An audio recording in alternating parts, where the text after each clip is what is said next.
Hi viewers, welcome to our channel. So Telangana elections కంటే ముందు షర్మిల గారు తన పార్టీని కాంగ్రెస్ పార్టీలో విలీనం చేయాలనుకున్నారు. కానీ అందుకు రేవంత్ రెడ్డి గారే అడ్డుపడ్డారు అన్న ఒక వార్త అయితే ఆ మధ్య వైరల్ అయింది. సో అప్పుడు ఎవరైతే రేవంత్ రెడ్డి గారు అడ్డుపడ్డారో ఇప్పుడు అదే రేవంత్ రెడ్డి గారు షర్మిల గారిని ఏపీ కాంగ్రెస్ పార్టీలో జాయిన్ అయ్యే విధంగా ఆయన చేశాడని, సో తన పార్టీని విలీనం చేయడానికి తనే ముందుండి నడిపించాలని చెప్పేసి కొన్ని వార్తలు వైరల్ అవుతున్నాయి. మరి ఈ వార్తలో వాస్తవం ఎంతుంది, ఉంటే ఎందుకు? సో ఈ అంశం మీద డిస్కస్ చేయడానికి ప్రజెంట్ మనతో పాటు సీనియర్ జర్నలిస్ట్ జగదేవ్ గారు ఉన్నారు. వారితో ఒకసారి డిస్కస్ చేద్దాం. నమస్కారం సార్. నమస్తే అండి. సార్, అప్పుడు తెలంగాణ ఎలక్షన్స్ కంటే ముందు రేవంత్ రెడ్డి గారే వద్దన్నారు షర్మిల గారిని కాంగ్రెస్ పార్టీలో విలీనం చేస్తా అన్నా కూడా అని.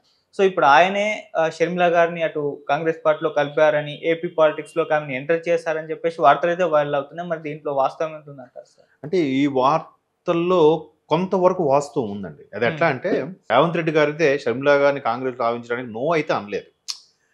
బట్ ఎక్కడ బయట ఉంటే ప్రభుత్వ వ్యతిరేక ఓటు చీలిపోతుందో అన్న భయం. రెండవది ఏంటంటే ఆవిడ కలిస్తే ఆవిడ కొన్ని సీట్లు కేటాయించబడాలి, ఎంతవరకు నెగ్గుకొస్తుందని అనే సందేహంతో ఉండొచ్చేమో కానీ వద్దనలేదు.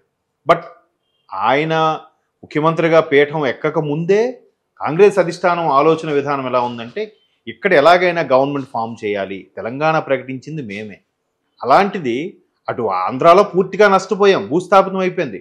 ఎంత ప్రకటించిన తెలంగాణలో ఇక్కడ కాంగ్రెస్కి వాల్యూ లేకుండా పోయింది. 10 ఏళ్ళు వీలే పరిపాలించారు, మా స్థానం ఏంటి?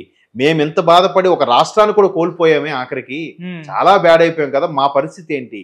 ఎలాగైనా తీసుకురావాలి. తీసుకొచ్చిన మరుక్షణం ఆంధ్రాలో కూడా కాంగ్రెస్ని లేవనెత్తాలి, బతికించాలి అని అప్పట్లోనే కొన్ని వార్తలు వచ్చే, వార్తలో వాస్తవం ఉంది. దానికి రేవంత్ రెడ్డి గారు ఎలా అంటే టీడీపీలో ఒకప్పుడు చేశారు కాబట్టి, టీడీపీ హయాంలో ఉన్నప్పుడు చంద్రబాబు గారితో ఉన్నప్పుడు 2 కళ్ళు నినాదంతో కొంతవరకు పనిచేశారు కాబట్టి, రేవంత్ రెడ్డి లాంటి వ్యక్తి నేషనల్ లీడర్, నిజంగా రేవంత్ రెడ్డి లాంటి వ్యక్తి జాతీయ లీడర్షిప్ క్వాలిటీస్ ఉన్న పర్సన్. సో ఆయన మీద కొన్ని విమర్శలు ఉన్నాయి, ఈ ఉద్యమంలో పెద్దగా పనిచేయలేదు అని. నిజమే, పనిచేయపోయి ఆయనకి 2 రాష్ట్రాలు 2 కళ్ళు ప్రతి ఒక్కరూ కావాలి నేషనల్ పార్టీ అన్నాక కదా.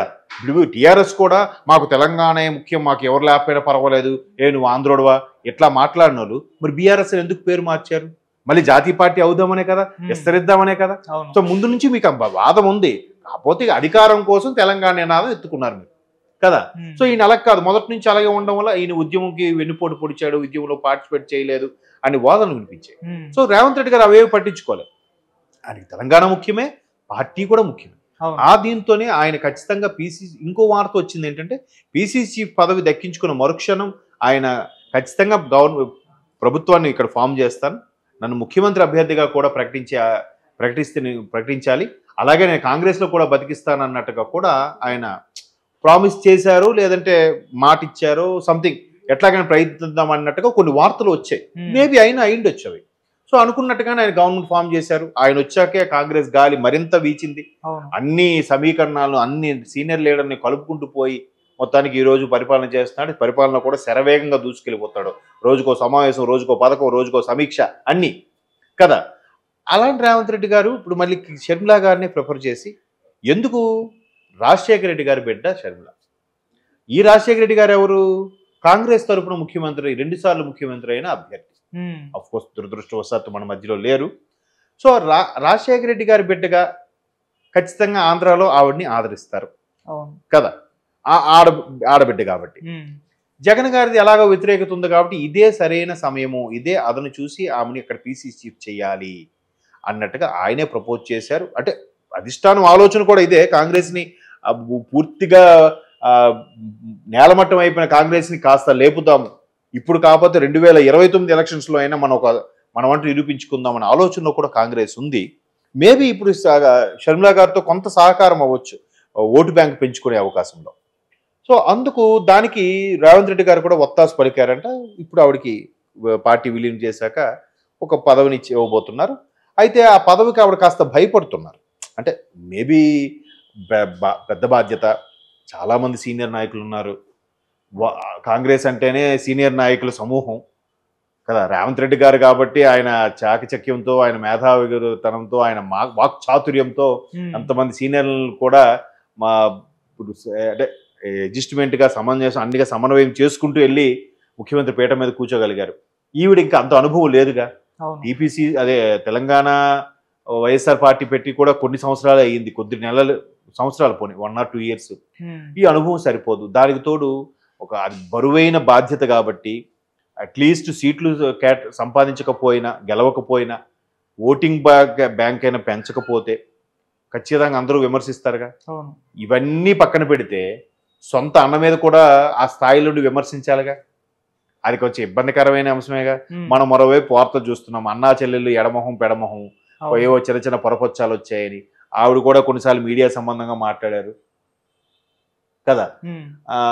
అలాగా ప్రతీది కూడా అంటే ఎలా ఎలా ఉంటుందంటే ఇవన్నీ బరువులు ఆలోచించి ఒకవేళ ఆవిడ కనీసం మోస్తరుగా కానీ చేయకపోతే ఖచ్చితంగా మళ్ళీ విమర్శలు ఎదుర్కోవాలి, సీనియర్ నుంచి విమర్శలు ఎదుర్కోవాలి, అధిష్టానం నుంచి విమర్శలు ఎదుర్కోవాలి.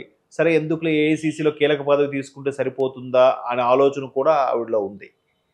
బట్ దానికి రేవంత్ రెడ్డి గారు కొంత సహకారం ఇస్తూ లేదు దాన్ని బయటగా ఆవిడ అలా చెప్పకుండా ఇవాళ వచ్చిన వార్త ఏంటంటే పీసీ చీఫ్ అంటే ఖచ్చితంగా ఖర్చుతో కూడుకున్న పని, అంత ఖర్చు బేర్ చేయలేము, పైగా బాధ్యత కూడా పెద్ద బాధ్యత, అందుకు షర్మిలా గారు అలాంగ్ విత్ బ్రదర్ అనిల్ గారు ఆయన కూడా కొంత వెనకడుగు వేస్తున్నారన్నట్టుగా కొన్ని వార్తలు వచ్చాయి ఈరోజు. బట్ అది బయటికి చెప్తున్నారు కానీ అసలు విషయం నేనైతే అన్నయ్యతోనే పోటీ పడాలి, అన్నయ్యనే విమర్శించాలనే దృక్పథంతో మేబీ ఇప్పటికే రేపు ఇంకోటి కొడుకు పెళ్లి కూడా ఉంది ఫిబ్రవరిలో. ఒకవేళ మార్చిలో ఎలక్షన్లో, మార్చి ఎండింగ్ ఏప్రిల్ ఎలక్షన్స్ అంటే ఫిబ్రవరిలోనే డిక్లేర్ చేసేస్తారు, ఫిబ్రవరిలోనే కొడుకు పెళ్లి ఉంది. అటు కొడుకు పెళ్లికి ఇదవుతారా, ఇటు పక్క అన్ని నియోజకవర్గాలు తిరుగుతారా, ఎంత బరువు బాధ్యతలే కదా అవి. ఇప్పుడైతే ప్రకటించారో మళ్ళీ పోలింగ్ తేదీ వరకు కూడా కంటి మీద కునుకుండదు కదా, తిరుగుతూనే ఉండాలి, క్యాన్వాసింగ్ చేయాలి, మాటలు పడాలి, మాటలు అనాలి, ఆరోగ్యం చూసుకోవాలి, ఒకవైపు పెళ్లి బాధ్యతలు ఉన్నాయి. ఇవన్నిటికీ భయపడి లేదంటే ఆలోచించి, భయపడిన కాదు ఇవన్నీ నేను సక్రమంగా చేయగలనా అని ఆలోచించి స్టెప్ బ్యాక్ అయ్యి ఉండొచ్చు. బట్ దానికి రేవంత్ రెడ్డి గారు మాత్రం ఫుల్ సపోర్ట్గా ఉన్నారు. అవసరమైతే ఫండింగ్ కూడా ఫండింగ్ కానీ ఎటువంటి మారల్ సపోర్ట్ అయినా ఇవ్వడానికి సిద్ధంగా ఉన్నట్టు కూడా వార్తలు వస్తున్నాయి. మేబీ అది అయితే అవ్వచ్చు కూడా, ఎందుకంటే రేవంత్ రెడ్డి గారి చాకచక్యం, ఆయన తెలివితేటలు, ఆయన సామర్థ్యం కూడా మొన్న ఎలక్షన్స్ లో చూసాం. కాబట్టి ఈసారి ఆవిడ కూడా సపోర్ట్ ఇస్తూ కాంగ్రెస్ ని ఎలాగైనా మళ్ళీ ఆంధ్రాలో పైకి తేవాలనే ఉద్దేశంలో ఉన్నారు. సక్సెస్ చేసినా చేయొచ్చు. రేవంత్ రెడ్డి గారి మీద నాకు ఆ నమ్మకం ఉంది. షర్మిలా గారు కాస్త రాజశేఖర్ బిడ్డగా జనాల్లోకి వెళ్తే బాగుంటుందని నా అభిప్రాయం. అలా వెళ్తే ప్రజలైతే ఆదరిస్తారు. మరీ సీట్లు సంపాదించేస్తారు, గెలిచేస్తారని అన్న కానీ ఓ మోస్తారు అంటే ఏమి something is better than nothing కదా. ఏమి నథింగ్ గా ఉన్న ఏపీలో కాంగ్రెస్ పరిస్థితి సంథింగ్ గా తీసుకొస్తారని నాకు అనిపిస్తుంది. దానికి రేవంత్ రెడ్డి గారు మారల్ సపోర్ట్ ఇస్తారు ఖచ్చితంగా. ఎందుకంటే పక్క రాష్ట్రం ముఖ్యమంత్రి, తెలుగు వారం కదా, పైగా అంతా ఒకప్పుడు ఉమ్మడి ఆంధ్రప్రదేశ్.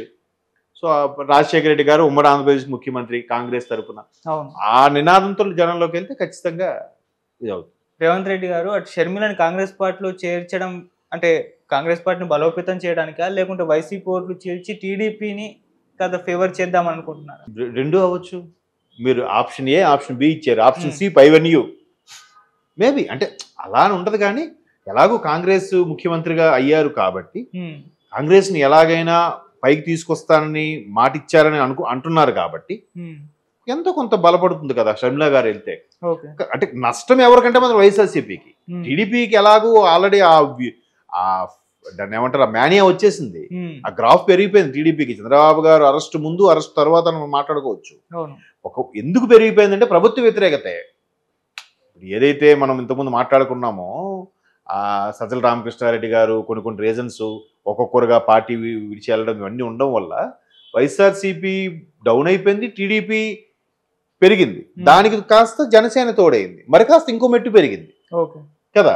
సో ఖచ్చితంగా ఎవరు వచ్చినా ఏం చీల్చినా వైసీపీకే ఇబ్బంది. ఎందుకంటే రాజశేఖర రెడ్డి గారు రెండు కళ్ళు, జగన్మోహన్ రెడ్డి గారు, షర్మిలా గారు. ఒక కన్నుకి కొంతమంది ఒకే ఇంట్లో ఇద్దరు రాజశేఖర రెడ్డి గారు పెట్టలేగా, నువ్వు దానికే నేను దీనికి వేస్తా అంటారు. అండ్ మోర్ ఓవర్ అక్కడ ప్రభుత్వ వ్యతిరేకతో జగన్మోహన్ రెడ్డి గారే దగ్గర చేసిన ఎమ్మెల్యేలు ఒక్కొక్కరుగా బయటకు వస్తున్నారు. ఆయన కూడా చెప్తున్నారు చాలా మందికి కొత్త వాళ్ళకి అవకాశం ఇస్తాను, పాత వాళ్ళకి ఇవ్వనని. ఆ పాత వాళ్ళందరూ ఏమవుతారు, టీడీపీ జనసేనకి వెళ్ళడానికి లేదు, అక్కడ సీట్ సర్దుబాటులో ఖచ్చితంగా మళ్ళీ కాంగ్రెస్ లో రావాలి. చాలా మంది వరకు టీడీపీలోకి వెళ్తారు, ఎక్కువ మంది షర్మిలా పాటు కాంగ్రెస్ లోకి వెళ్తారని నా అభిప్రాయం. Okay sir.